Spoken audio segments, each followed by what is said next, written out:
Hello, my dear friends. My name is Sakshi Gupta and I am your SST educator. Today, I will explain you the first chapter of class 7th and this is from geography. This chapter name is environment. ये क्या होता है? इसका मतलब होता है पर्यावरण। पर्यावरण क्या होता है कि हमारे आसपास का जो वातावरण है उसी को हम पर्यावरण कहते हैं।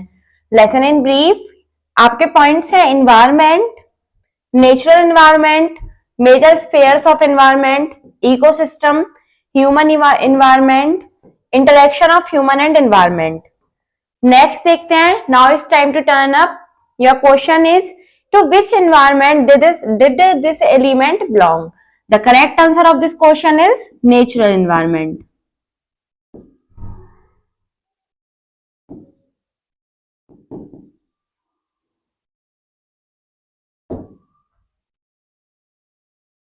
Let's start with introduction. We don't inherit the earth from our ancestors, we borrow it from our children. It is a popular saying. All forms of life can exist on the earth due to the presence of several factors which surrounded the living things. कि हमें जो पृथ्वी मिली है, ऐसा कहा जाता है कि हमें जो पृथ्वी मिली है वो हमारे पूर्वजों से विरासत में नहीं मिली है, बल्कि हमने अपने बच्चों से उधार ली है। और पृथ्वी पर जीवन के सभी प्रकार संभव हैं क्योंकि वहां पर जो जितनी भी लिविंग थिंग्स हैं वो सराउंड कर सकती हैं। Now is come to the topic environment. The primary function of geography is to study the influence which the environment exercise on man and their activities. It therefore becomes necessary to know what environment is or what constitute environment. It is a very wide and comparative term. Literally, the term environment means surrounding. More specifically, it refers to the total natural setting and conditions that affect living beings. It is a combination of natural and human-made phenomena. कि जो primary function है geography का, वो किसका अध्ययन है? Environment का। जो कि हमारी जो गतिविधियां हैं, मनुष्य की जो गतिविधियां हैं और मनुष्य का पृथ्वी पर वातावरण पर क्या प्रभाव पड़ता है, ये जानना जरूरी है कि जो इन्वायरमेंट है वो क्या है और इन्वायरमेंट कैसे बनता है। ये बहुत वाइड है और कंपेरिटिव है। अगर हम देखें तो जो टर्म है इन्वायरमेंट, उसका मतलब होता है सराउंडिंग, और अगर स्पेशली रेफर्स टू, ये किसके लिए रेफर्स होता है?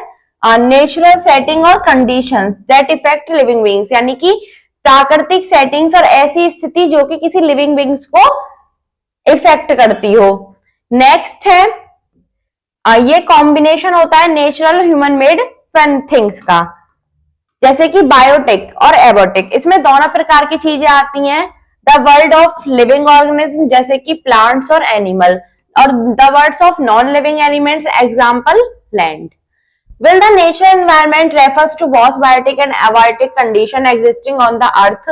Human environment reveals the activities, creation and interaction among human beings. The major elements of the earth's natural environment are air, land, water and living beings. कि अगर हम देखें तो जो हमारा नेचुरल एनवायरमेंट है वो बायोटिक और एबायोटिक दोनों ही कंडीशंस को एग्जिस्ट करता है पृथ्वी पर, और ह्यूमन एनवायरमेंट जो होता है वो किसको रिवील करता है?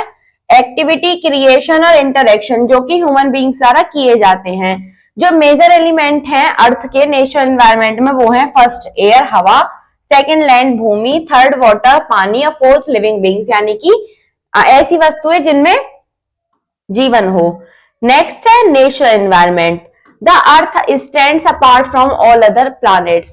जितने भी प्लैनेट हैं उन सभी ग्रहों से जो पृथ्वी है वो अलग है। बट लेकिन what makes it unique among the planets is that it harbors life. ऐसा क्या है जो इसको सभी से अलग बनाता है? वो है इसकी क्योंकि इसमें जीवन प्रदान करता है। Life exist on the earth in countless forms including humans. जो जीवन है वो सिर्फ पृथ्वी पर ही संभव है और मानव भी। No other planet is known to provide conditions favourable to life. जितने भी प्लैनेट हैं उनमें से कोई भी प्लैनेट जो है वो जीवन की जीने की कंडीशन नहीं देता। The various forms of life, जितने भी जीवन के प्रकार है जैसे कि पौधे हो गए, एनिमल हो गए या फिर माइक्रो ऑर्गेनिज्म हो गए, ये सभी क्या है? ये सभी मिलकर बायोलॉजिकल एनवायरनमेंट बनाते हैं। The biological environment is shaped and supported by the Earth's physical environment constituted by air, land and water. जो biological environment होता है वो air, land और water से बना होता है, वो अर्थ का physical environment बनाता है. However, the physical environment on the Earth is not the same all over. हालांकि जो physical environment है पृथ्वी का वो हर वक्त same नहीं रहता. नेक्स्ट है आपका major spheres of environment. Corresponding to the element of environment there are 4 different shapes of environment. Environment की 4 अलग अलग आकार होते हैं. फर्स्ट है atmosphere. The atmosphere is an envelope of gases surrounding the earth. It shields us from the sun and contains the air we breathe. Without it, life would not exist. The gases that from the atmosphere are held in place around the earth by gravity. Due to the presence of atmosphere having oxygen in abundance, the earth is a unique planet of the solar system. जो atmosphere होता है वो एक envelope होता है gas का जो कि पृथ्वी के चारों तरफ फैली हुई है. ये हमें सूर्य से बचाता है और इसमें ऐसी एयर, ये अपने पास ऐसी एयर रखता है जिससे हम सांस लेते हैं. बिना इसके जीवन संभव नहीं होगा. और जो गैस होती है एटमॉस्फेयर में वो ग्रेविटी के कारण, जो कि पृथ्वी पर गुरुत्वाकर्षण है, ग्रेविटी है, उसके कारण अपनी जगह पर रहें. और इन्हीं एटमॉस्फेयर में जितनी गैस हैं, ऑक्सीजन उनमें से सबसे ज्यादा मेन है. इसीलिए अर्थ जो है वो सोलर सिस्टम में सबसे यूनिक प्लैनेट है. नो अदर प्लैनेट और satellite is proud to have an atmosphere. जबकि जितने भी और ग्रह हैं, सैटेलाइट हैं, उनमें एटमॉस्फेयर नहीं है. Oxygen is responsible for the origin and growth of the life on earth. Oxygen किसके लिए जिम्मेदार है? जो किसी भी मनुष्य का अगर जन्म होता है तो उसके लिए ऑक्सीजन ही जिम्मेदार है. The thickness of the atmosphere is estimated to be 1600 kilometres. जो इसकी थिकनेस होती है एटमॉस्फेयर की वो 1600 किलोमीटर्स तक होती है. और 90% of which extends up to a thickness of 32 kilometers. The Earth's gravitation sustains atmosphere around it. कि जो 90% इसकी क्या होती है, 32 किलोमीटर तक थिकनेस होती है. और जो अर्थ की ग्रेविटेशन है, यानी कि अर्थ का जो गुरुत्वाकर्षण है, वो क्या करता है, एटमॉस्फेयर को हमारे चारों तरफ बनाए रखता है. नेक्स्ट है आपका lithosphere. Solid crust of the earth which support ocean and continents is called lithosphere. यानी कि एक ऐसी परत पृथ्वी की जो ठोस होती है और किसको, महासागर और महाद्वीपों को सपोर्ट करती है, वो होती है lithosphere. It consist of surface soil of varying thickness lying upon a mass of hard rock. ये हार्ड रॉक के ऊपर सॉइल की एक परत होती है. The average thickness of the lithosphere 100 kilometre. जो इसकी औसत थिकनेस, मोटाई होती है वो 100 किलोमीटर समथिंग होती है. The lithosphere is thus about the thick in relation to the earth as the shell is to an egg or the skin to an apple. जो इसकी थिकनेस होती है वो ऐसा होती है या तो अंडे का छिलका या फिर सेब का छिलका. The thickness of the lithosphere is greater in the continents than under the oceans. जो इसकी लिथोस्फीयर की जो थिकनेस होती है वो महासागरों के अंदर कॉन्टिनेंट से ज्यादा होती है. In some places beneath the oceans, the lithosphere is as little as 5 to 8 kilometers thick. कहीं कहीं किसी किसी जगह पर जो ओशियन होते हैं लिथोस्फीयर पर, उनकी जो थिकनेस होती है वो 5 से 8 किलोमीटर तक होती है. हाँ, नेक्स्ट आपका है hydrosphere. The total volume of water reserve on the earth is known as hydrosphere. यानी कि जितना भी जो पानी वाला एरिया होता है उसको हम हाइड्रोस्फीयर कहते हैं. Water exist naturally in 3 different forms. जो वाटर होता है वो 3 फॉर्म में होता है. फर्स्ट है सॉलिड, यानी कि बर्फ की तरह जमा हुआ. नेक्स्ट है लिक्विड, यानी कि जो पानी होता है. थर्ड है गैस, यानी water vapour in the air, जो हवा में जल वाष्प होते हैं. It can dissolve more substance than any other liquid. यह किसी भी जो दूसरे लिक्विड होते हैं उनमें घुल सकता है आसानी से. About 97.3% of the water in the hydrosphere contain in the ocean and adjoining seas. The water is saline and salty, is unfit for drinking. लगभग 97.3% पानी जो है हाइड्रोस्फीयर में वो ओशियन और समुद्र में है, जो कि खारा होता है, नमकीन होता है, जो कि पीने के लिए अनफिट है. द रिमेनिंग और बचा हुआ 2.7% वाटर इज वो जो होता है वो फ्रेश वाटर होता है. This forms giant glacier of mountains and polarisation and only 0.66% in distributed over the continents as river, stream, lake and groundwater etc. लगभग 2.0% वाटर जो है वो बहुत बड़े ग्लेशियर से, माउंटेन से निकलता है और लगभग 0.66% पानी जो है वो सारे कॉन्टिनेंट्स में रिवर के रूप में, स्ट्रीम के रूप में, लेक के रूप में पीने के लिए आता है। There is a very small amount of water in the atmosphere, not existing a 100,000 part of the hydrosphere as a whole. यह सिर्फ एक छोटा सा हिस्सा है जो कि पीने के लिए हमें प्रदान किया जाता है। नेक्स्ट है biosphere. The narrow belt of living organism is called biosphere, यानी कि एक चौड़ी परत जो कि लिविंग ऑर्गेनिज्म की होती है वो कहलाती है biosphere. The biosphere is that part of the earth which support life and is inhabited by living beings. एक बायोस्फीयर एक ऐसा हिस्सा होता है पृथ्वी का जो कि किसी जीवन को सपोर्ट करे। हाउएवर, हालांकि life is possible in narrow zones where the atmosphere, the lithosphere and the hydrosphere come in contact with one another. जो लाइफ है वो वहां संभव है जहां पर एटमॉस्फेयर, लिथोस्फीयर और हाइड्रोस्फीयर तीनों जोन्स जो हैं वो एक दूसरे के कांटेक्ट में हो। Hence the biosphere is often defined as a contact zone of atmosphere with the combined surface of lithosphere and hydrosphere। जो एटमॉस्फेयर, जो बायोस्फीयर होती है वो कांटेक्ट जोन में आती है एटमॉस्फेयर के और कंबाइंड सरफेस के साथ होती है लिथोस्फीयर और हाइड्रोस्फीयर के साथ। They include the lower atmosphere and lithosphere and hydrosphere to a depth below that there is no life। जो इनके सबसे निचला हिस्सा है उसमें जीवन का कोई भाग नहीं है। The functional unit of the biosphere are the ecosystem. जो फंक्शनल यूनिट होती हैं बायोस्फीयर की वो इकोसिस्टम कहलाती है। Organism in the biosphere depends upon the one another and each. जो ऑर्गेनिज्म है बायोस्फीयर में वो एक दूसरे के ऊपर डिपेंड, आधारित होता है। Likewise depend on physical environment in which it struggles for its life. जैसे कि फिजिकल एनवायरनमेंट के लिए डिपेंड होता है जो कि अपने जीवन के लिए संघर्ष करता है। Thus all organism are interrelated with one another। इसीलिए जितने भी all organism होते हैं वो एक दूसरे पर आधारित होते हैं। The science that studies this interrelationship among various organisms in relation to their environment is termed as ecology। और इन्हीं सब चीजों के अध्ययन को हम इकोलॉजी कहते हैं। आइए पढ़ते हैं इकोसिस्टम के बारे में।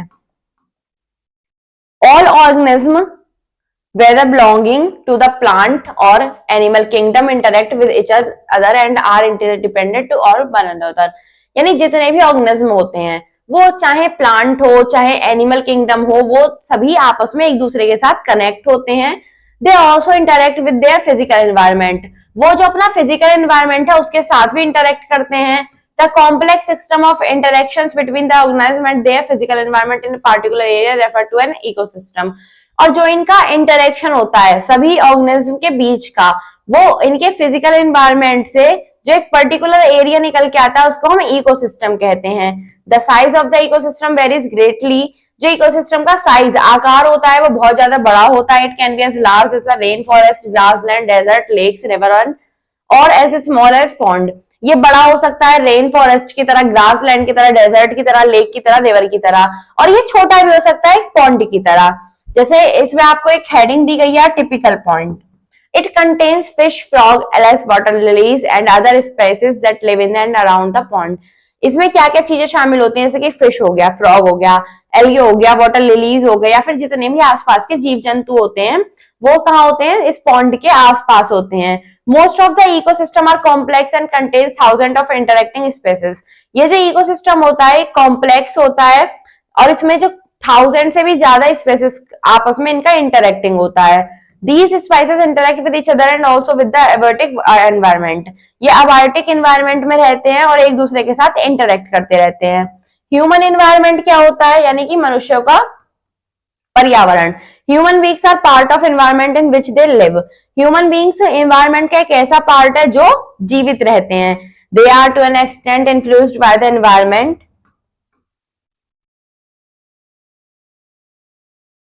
They are also able to adapt and modify the environment according to their needs। वो जो environment होता है उसको अपनी जरूरतों के आधार पर modify भी कर सकते हैं with scientific and technological advancement। They have succeeded in controlling and dominating nature। जो साइंस टेक्नोलॉजी की जैसे जैसे आगे बढ़ रही है तकनीकी वैसे वैसे उन्होंने किसमें वो संभव हुए, किसमें सफल हुए, कंट्रोलिंग और डोमिनेटिंग, किसके, नेचर के।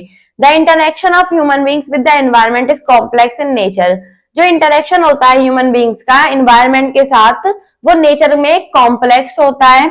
It varies from place to place and from time to time. ये प्लेस जगह से जगह और समय से समय बदलता रहता है। Evolution of human beings. Early human beings adjusted themselves with the surrounding in which they lived.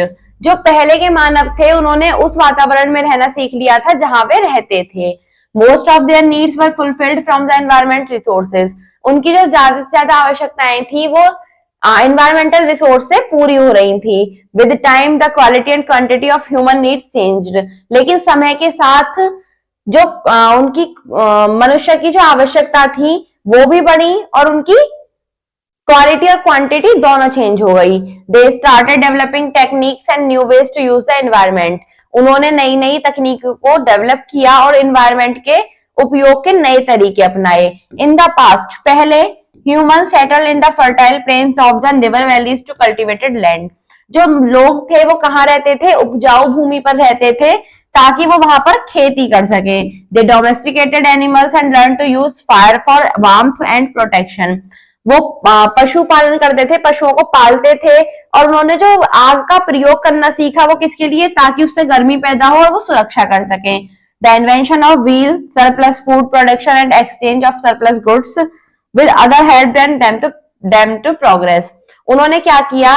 पहिए का आविष्कार किया, फूड प्रोडक्शन का सरप्लस किया, गुड्स को एक्सचेंज का सरप्लस किया और उन्होंने और भी अदर हेल्प की ताकि वो आगे प्रोग्रेस कर सकें। Gradually human started processing various raw materials to meet their needs. उन्होंने अपनी आवश्यकता के अनुसार रॉ मटेरियल्स मिलना स्टार्ट किया। The industrial revolution in Europe enabled large scale production of goods. जो यूरोप में औद्योगिक क्रांति हुई थी उसने क्या किया? लार्ज स्केल पर सामानों का प्रोडक्शन शुरू किया। The means of transport and communication improved and the world become a family. जो ट्रांसपोर्ट के साधन थे, कम्युनिकेशन के साधन थे, उन सभी में सुधार आ गया और जो पूरा विश्व है वो एक परिवार बन गया। Thus many changes take place in our environment. इसीलिए जो हमारा एनवायरमेंट है, पर्यावरण है, उनमें कई प्रकार के चेंज आए। Which are mostly due to natural process and human activities. जो कि किस पर आधारित थे? कुछ तो नेचुरल प्रक्रिया पर आधारित थे और कुछ मानव द्वारा, मानव की गतिविधियों पर। नेक्स्ट है interaction of human and environment. In spite of all the developments, the physical environment still provides human beings with their material needs. इन सभी विकासों के आधार पर जो फिजिकल एनवायरमेंट होता है वो मनुष्य को क्या उनकी आवश्यकता के अनुसार उनको मटेरियल प्रदान करता है। द प्राइमरी एक्टिविटीज जैसे कि फार्मिंग, फिशिंग, फॉरेस्ट्री और माइनिंग, ये सभी क्या करती हैं? फूड, रॉ मटेरियल, और इनके बिना societies can not survive and progress. ये हमें रॉ मटेरियल प्रदान करती है और इनके बिना जो सोसाइटी है वो जीवित नहीं रह पाएगी और आगे नहीं बढ़ पाएगी। ह्यूमन बींग्स, जो मनुष्य होते हैं और उनकी जो एक्टिविटीज, ऑल्सो उनकी जो गतिविधियां होती है, also represent the greatest danger to the environment. वो एनवायरमेंट के लिए एक बहुत बड़ा खतरा भी प्रदर्शित करती है। कैसे? Right from the dawn to human civilization, people have not only used nature for their existence and fulfillment for needs, but also exploited and misused to a certain extent. Thus, they have disturbed the natural balance of the environment. जैसे जैसे उन्हें जरूरत पड़ती है अपनी आवश्यकता के अनुसार, अपनी आवश्यकताओं को पूरा करने के अनुसार, वो उसका मिसयूज करते हैं और सही से उसको प्रयोग नहीं कर पाते, उसका शोषण करते हैं और उसकी जो नेचुरल बैलेंस है उसको डिस्टर्ब कर देते हैं। नेक्स्ट है थिंक एंड आंसर। आपको सोचना और आंसर करना है, जैसे कि what are the major components of environment. इसका आंसर है लैंड, वाटर, एयर और लिविंग बीइंग्स। नेक्स्ट है what is the outer most solid surface of the earth. The answer of this question is lithosphere. The next question is what do you mean by the atmosphere. The gases envelope surrounding the earth. What does the man made environment. एक ऐसा environment, the man made environment includes the things that man is made. Next is important terms. First, atmosphere. The gases envelope surrounding the earth, यानी कि एक ऐसा envelope gas का जो कि पृथ्वी पर चारों तरफ है। Biological environment, environment which include variety of conditions where human being lives, यानी कि ऐसा environment जिसमें क्या क्या अलग अलग प्रकार की स्थिति शामिल हो जहां पर human beings जीवित रह सके। Biosphere, a very narrow sphere of the earth which sustain life. एक छोटा सा स्फीयर अर्थ का जहां पर लाइफ एग्जिस्ट करती है। एनवायरमेंट, एवर चेंजिंग सराउंडिंग और conditions under which a person और थिंग एग्जिस्ट, यानी कि बदलती हुई कंडीशन, स्थिति और चारों तरफ बदलता हुआ वातावरण जहां पर एक पर्सन या फिर एक कुछ थिंग एग्जिस्ट करती हो। Hydrosphere, the layer extending over ocean, lakes, river and other water bodies, यानी कि एक ऐसी लेयर जहां पर महासागर हो, नदी हो, नदियां हो, झीलें हो या फिर और भी कोई वाटर बॉडीज हो। नेक्स्ट है lithosphere, the layer of rock material on earth surface, यानी कि एक रॉक मटेरियल की लेयर जो कि पृथ्वी की सतह पर है। नेक्स्ट है quick brush up, the term environment refers to all the external conditions in which an organism lives, यानी कि एनवायरमेंट एक ऐसा शब्द है जो कि सभी बाहरी स्थितियों में रेफर करता है जहां पर कोई भी ऑर्गेनिज्म जीवित रहता है। The environment is the sum of all condition that surround and influence human beings at any given point of time and sphere. Next, components of an environment are three kinds: natural, man-made, and human beings. Next, the abiotic environment consists of engaged on non-living things of the environment. The plant and the animal are the major parts of the biosphere. The lithosphere is the outermost solid surface layer of the earth. A domain of water is referred to as hydrosphere. The layer of air that surrounds the earth is called the atmosphere. Next is let's practice. First is take the correct option. The average person drinks over 60,000 liters of water in her lifetime. Plants is not a component of a abiotic environment. The total volume of water reserve on Earth is known as hydrosphere. Water is not a biotic component of the environment. Filling the blanks है the natural environment refer to both biotic and abiotic conditions existing on the earth. The atmosphere is an envelope of gases surrounding the earth. Solid crust of the earth which supports ocean and continents, it's called lithosphere. The atmosphere serves to regulate the life on the earth. Next, write true or false against each statement. The crust of the earth consists of several plant plates. This is true. The non-living components are abiotic. This is false. Hydrosphere constitute only fresh water on the earth. This is also false. Living beings constitute the biological of the all living environment. This is true. Next, define the following terms. First is environment. Let's see the answer of this question. The answer of this question from the term environment means surrounding. More especially, it refers to the total natural setting and conditions that affect living beings. It is a combination of natural and human-made phenomena. Next देखते हैं. Next है biosphere. The answer of this, the narrow belt of living organism is called biosphere. The biosphere is the part of the earth which support life and is inhabited by living beings. Next है hydrosphere.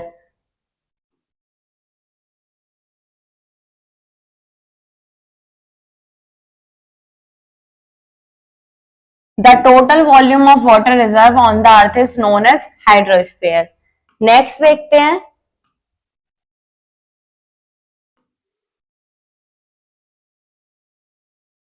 Next question है next term है lithosphere.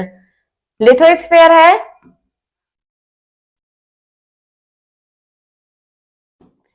solid crust of the earth which support ocean and continents is called lithosphere. Next term देखते हैं.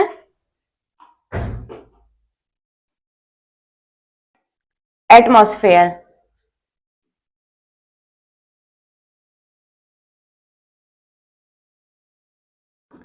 The atmosphere is an envelope of gases surrounding the earth. It shields us from the sun and contains the air we breathe. Next आपके आते हैं short answer type question. What are biotic elements made of? Biotic elements made of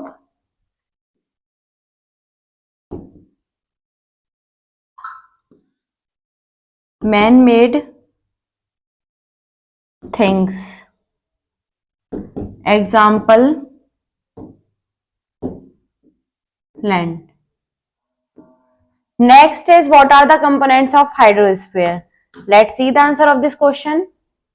The answer of this question from water exists naturally in three different forms: solid, frozen as ice, liquid and gas, the air. Next देखते हैं. Next question है आपका, what do you mean by biological environment? Let's see the answer of this question.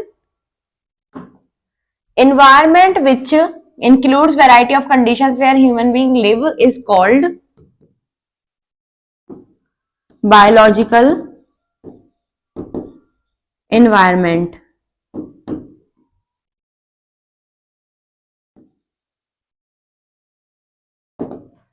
Next देखते हैं,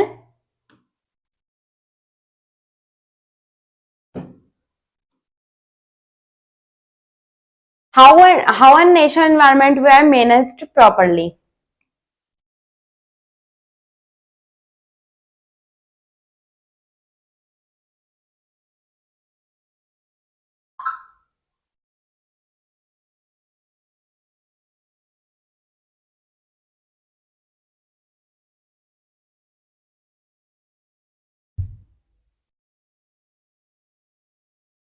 इसका question, इसका answer मैं आपको लिख के बताती हूं.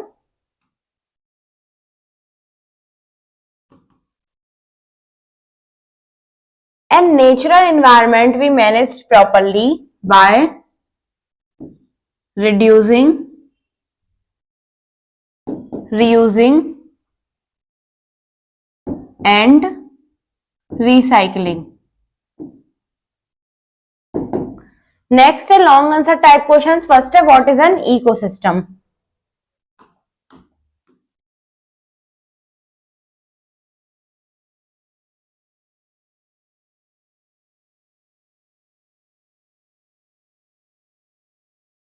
All organisms, whether belonging to the planet or animal kingdom, interact with each other and are independent on one another. They also interact with their physical environment. The complex system of interaction between the organism and their physical environment in a particular area is referred to as an ecosystem. Next question है, how is the lithosphere useful to us? The answer of this question from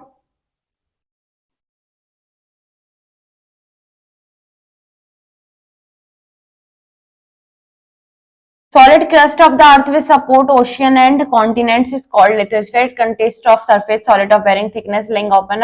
आप इस पूरा paragraph को ही इसके answer में लिखेंगे.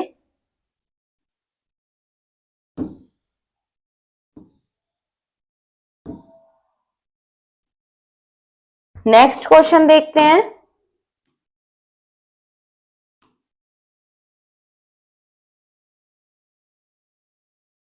define environment, which are the major components of environment.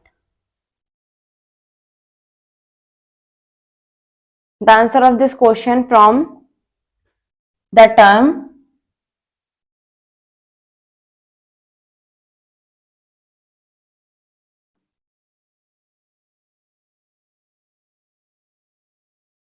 and this is and from living beings. Next question देखते हैं. Next question है, why is the biosphere important for us? कि बायोस्फीयर जो है वो हमारे लिए इंपॉर्टेंट क्यों है?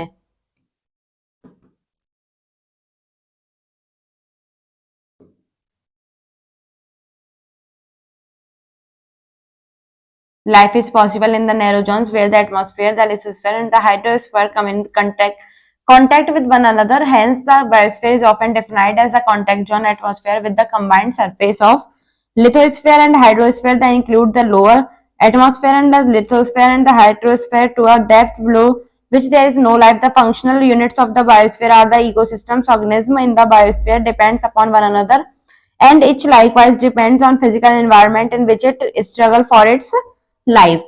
नेक्स्ट है आपकी स्किल डेवलपमेंट एक्टिविटीज. सबसे फर्स्ट है आप थिंक बियॉन्ड एंड आंसर. आपको सोचना है और आंसर करना है कि डिफाइन एनवायरनमेंट, एक्सप्लेन इंटरडिपेंडेंस इन बायोस्फीयर। आपको एक तो एनवायरनमेंट को डिफाइन करना है, जो कि अभी हमने लॉन्ग क्वेश्चन में भी किया था।